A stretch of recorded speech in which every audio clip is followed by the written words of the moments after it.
Bonjour et bienvenue à toi dans le podcast Le fil de Floriane, le podcast des âmes sensibles. J'ai longtemps lutté contre mon hypersensibilité et aujourd'hui j'en ai fait ma plus grande force.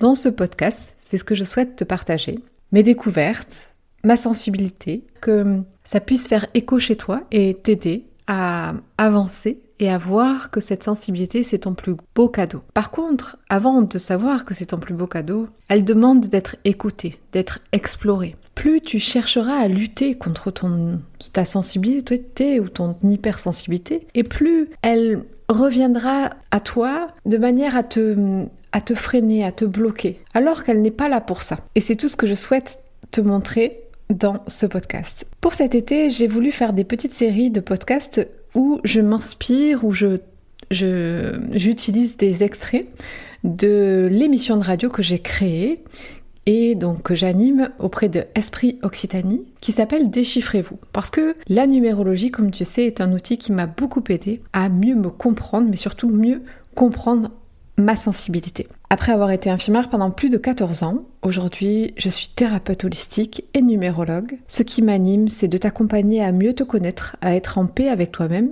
et à te reconnecter à qui tu es véritablement. Plus tu chercheras à lutter contre ta sensibilité ou ton hypersensibilité, et plus elle reviendra à toi de manière à te freiner, à te bloquer, alors qu'elle n'est pas là pour ça. Et c'est tout ce que je souhaite te montrer dans ce podcast. Pour cet été, j'ai voulu faire des petites séries de podcasts où je m'inspire, où j'utilise des extraits de l'émission de radio que j'ai créée et donc que j'anime auprès de Esprit Occitanie, qui s'appelle Déchiffrez-vous. Parce que la numérologie, comme tu sais, est un outil qui m'a beaucoup aidé à mieux me comprendre, mais surtout mieux comprendre ma sensibilité. Après avoir été infirmière pendant plus de 14 ans, aujourd'hui je suis thérapeute holistique et numérologue. Ce qui m'anime, c'est de t'accompagner à mieux te connaître, à être en paix avec toi-même et à te reconnecter à qui tu es véritablement.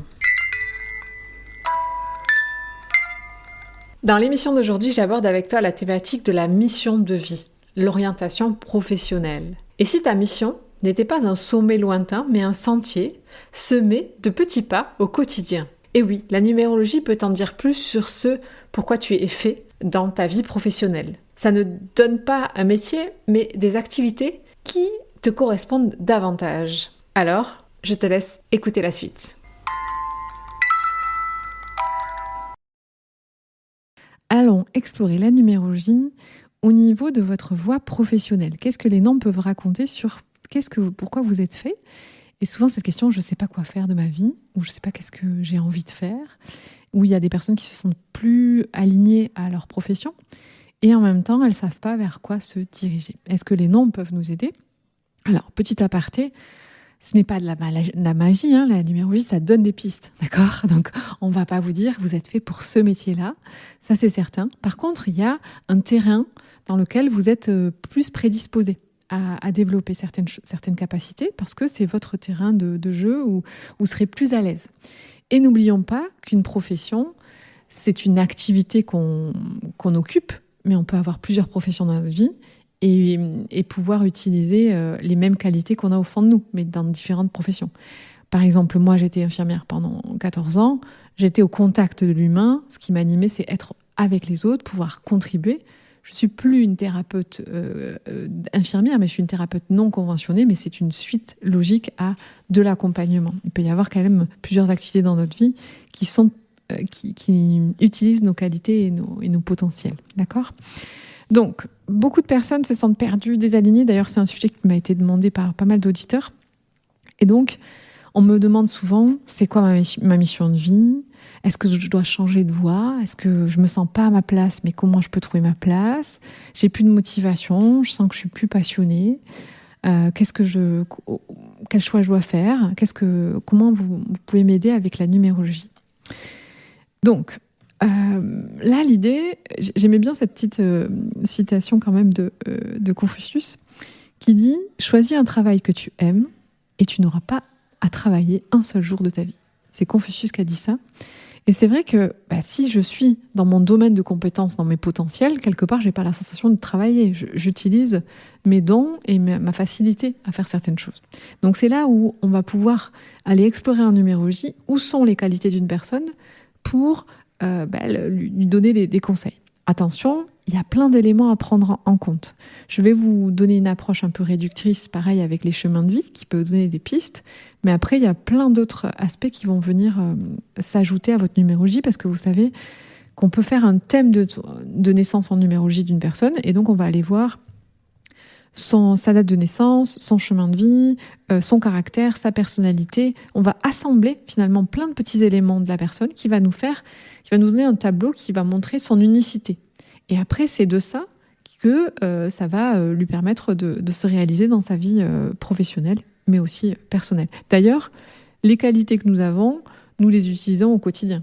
Une thérapeute, moi, pendant des années, j'ai autant écouté mes amis que mes patients. En fait, c'est une facilité qu'on va avoir dans notre vie courante et qu'on va utiliser dans notre vie professionnelle. Donc, ne pas oublier ça.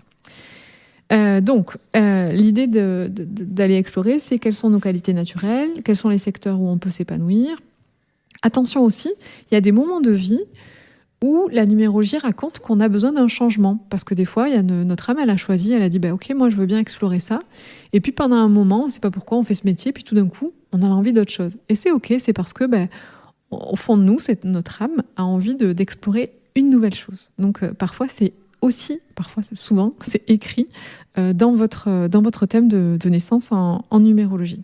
Alors, avant de commencer et de vous dire un petit peu avec chaque chemin de vie à quoi ça correspond au niveau un petit peu des professions, attention, je vous rappelle, c'est très... ce que je vais vous dire, ça reste très global. Hein. Vous ne vous associez pas à ça. C'est pas parce que vous êtes chemin de vie 1 que vous êtes forcément ça. Par contre, c'est un élément qui peut vous amener à ça. D'accord ? Après, restez lucide par rapport à ce que je dépose. Ça reste que des petites clés de compréhension. Mais déjà, avant de vous donner ça, j'avais un petit... comme un petit test à vous faire avec des questions.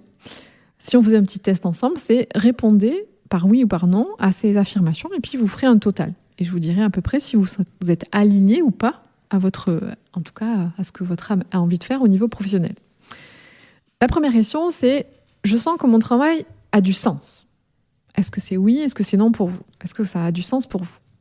Deuxième chose, je me sens à ma place dans ce que je fais au quotidien. C'est-à-dire, je me lève et je me sens vraiment à ma place. Est-ce que c'est oui, est-ce que c'est non ? Je suis souvent enthousiaste à l'idée de commencer ma journée. Encore pareil. Je sens que ce que je fais reflète mes talents naturels. Je me sens libre d'être moi-même dans mon activité. Je sens que j'évolue et je grandis à travers mon travail. Et enfin, même quand c'est difficile, je sais pourquoi je continue. Donc, je vous invite à savoir. Donc, il y a 7 questions. À combien de oui vous dites si vous êtes... voilà. Et donc, première chose, si vous avez entre 6 à 7 oui, donc sur les 7 questions, j'ai envie de vous dire bravo, vous êtes assez aligné. Votre travail vous nourrit, en tout cas nourrit votre être et l'énergie est fluide pour vous. Ça peut évoluer, mais en tout cas, aujourd'hui, c'est peut-être ce que vous ressentez. Entre 4 et 5, oui, là, vous êtes sur une bonne voie, mais il manque peut-être une touche d'audace et d'authenticité dans ce que vous faites. C'est une piste. Si vous avez que 2 à 3 oui, là, votre cœur vous appelle à ailleurs. Ce que vous faites ne reflète pas vraiment peut-être ce que vous êtes au fond de vous. Donc il y a une question à se poser peut-être et à revoir peut-être certaines choses. Et si vous n'avez pas entre 0 et 1, là, il y a une alerte quand même. Parce qu'il est temps de vous écouter, peut-être d'écouter votre âme et de vous réaligner peut-être à vos besoins, à ce que vous sentez l'appel. Alors il y a toujours des peurs et des paramètres. Hein. Je ne dis pas que c'est simple de changer de voie. Mais je vous invite à y réfléchir. Alors, donc, je vous rappelle toujours, donc, la première chose, le chemin de vie, c'est l'addition la plus simple que je vous pouvez faire à l'antenne, mais c'est l'addition de votre jour, de votre mois et de votre année. On additionne par exemple, une personne qui va être née le 5 août 1977, on fait 5, plus 8, plus 1, plus 9, plus 7, ça va nous faire 37. Et 3 plus 7, ça nous fait 10. Et donc 1 plus 0, ça fait 1. Donc cette personne est chemin de vie 1. Donc, on calcule notre chemin de vie, on réduit entre 1 et 9. Donc un chemin de vie 1, et on gardera par contre, toujours je vous dis, les maîtres nombres, c'est le 11, le 22 et le 33. Un jour, je ferai une émission sur ces nombres particuliers. Mais en tout cas, c'est particulier pour eux. Donc je vous ai mis une petite particularité. Un chemin de vie 1, comme mon exemple, va être un chemin de vie qui a besoin d'être un leader, d'être un entrepreneur, un innovateur, un coach, de porter des projets, d'être dans des projets innovants. D'accord ? Donc, les mots-clés pour lui, ou la phrase clé, j'ai envie de dire, on l'appelle le leader, ça sera « Je suis venu tracer ma propre voie ». Lui, c'est hyper important qu'il fasse ça. Donc, si vous êtes en chemin de vie 1, en général, avoir un chef, c'est pas facile. Au-dessus de vous. Je vous le dis. Ensuite, le 2. Le 2, ça peut être un médiateur, ça peut être un conseiller, ça peut être un assistant social, un thérapeute.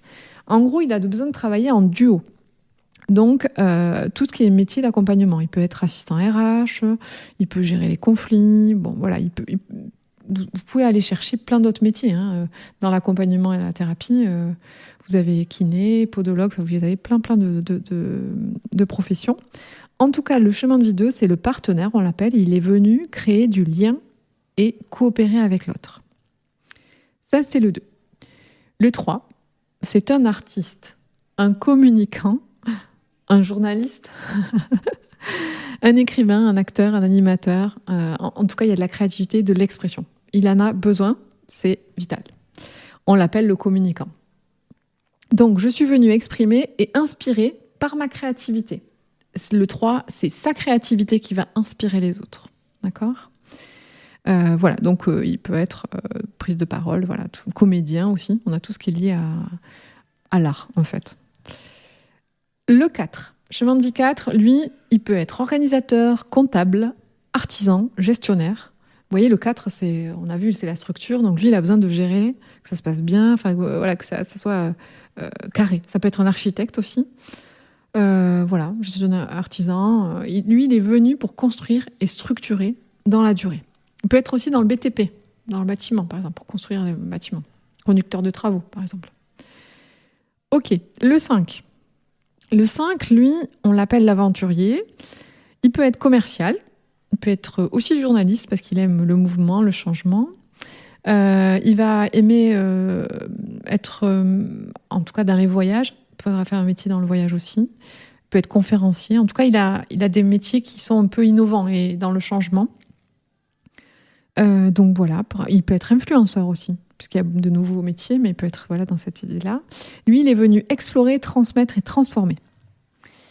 Le 6. Le 6, lui, c'est un enseignant. Souvent, il y a beaucoup d'enseignants qui viennent à moi qui sont profs ou instits. Ils peuvent être soignants aussi, les 6, coach familial, puisqu'on a vu, le 6, c'est la famille. Ils peuvent être dans l'esthétique aussi, l'aide à la personne. Qu'est-ce qui manque ? Il peut être éducateur, voilà, éducateur, ça je l'ai dit, thérapeute, mais au sens plus large. Eux, ils sont venus pour prendre soin et embellir la vie des autres. Voilà pour le 6. Le 7, là, nous avons des chercheurs, des écrivains, des philosophes. Ils sont dans la spiritualité ou ils sont dans la recherche, dans le mental. Ça peut être des chercheurs en biologie. Ça peut être aussi des personnes qui travaillent dans l'aéronautique. On a beaucoup d'ingénieurs sur Toulouse.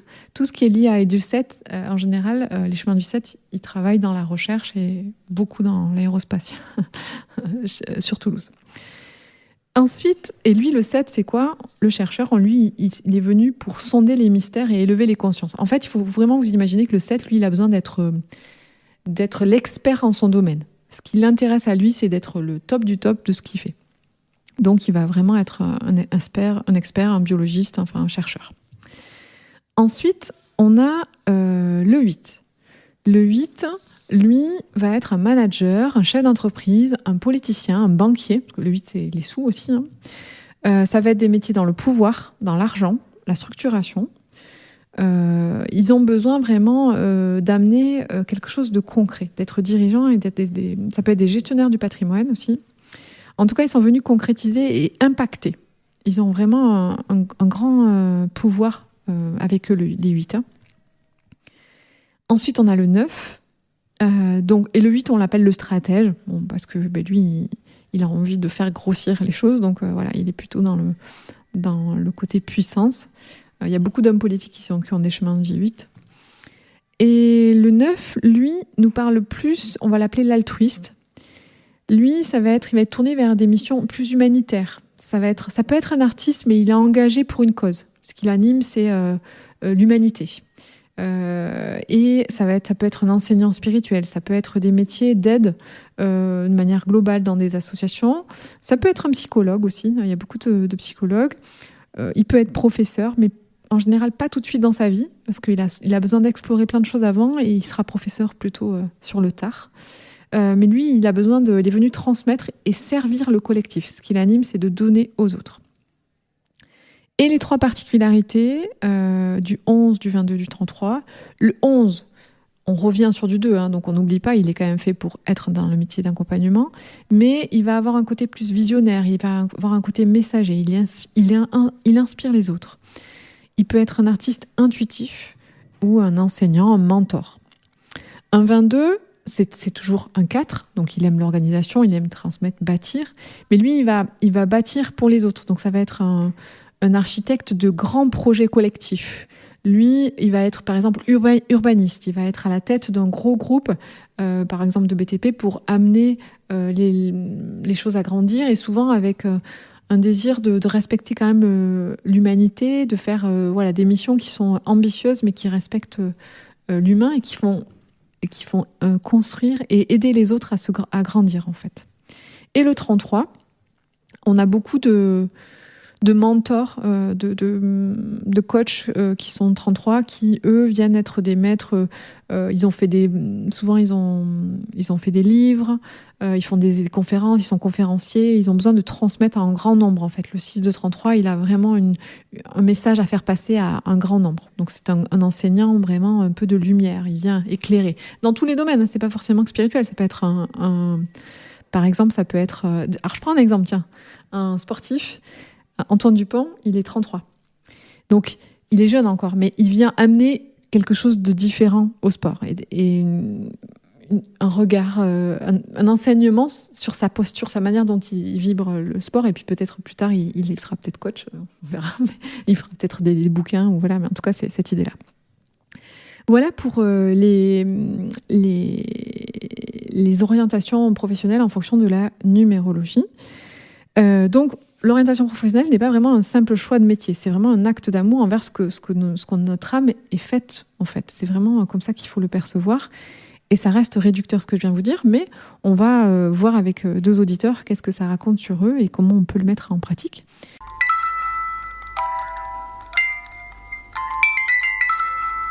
Voilà, c'était un extrait de l'émission Déchiffrez-vous. Si tu souhaites participer à une des émissions qui vont reprendre à la rentrée, n'hésite pas à me contacter sur mon adresse mail à florianedespy@gmail.com. Sinon, tu me retrouves sur tous les réseaux et il y a tous mes coordonnées.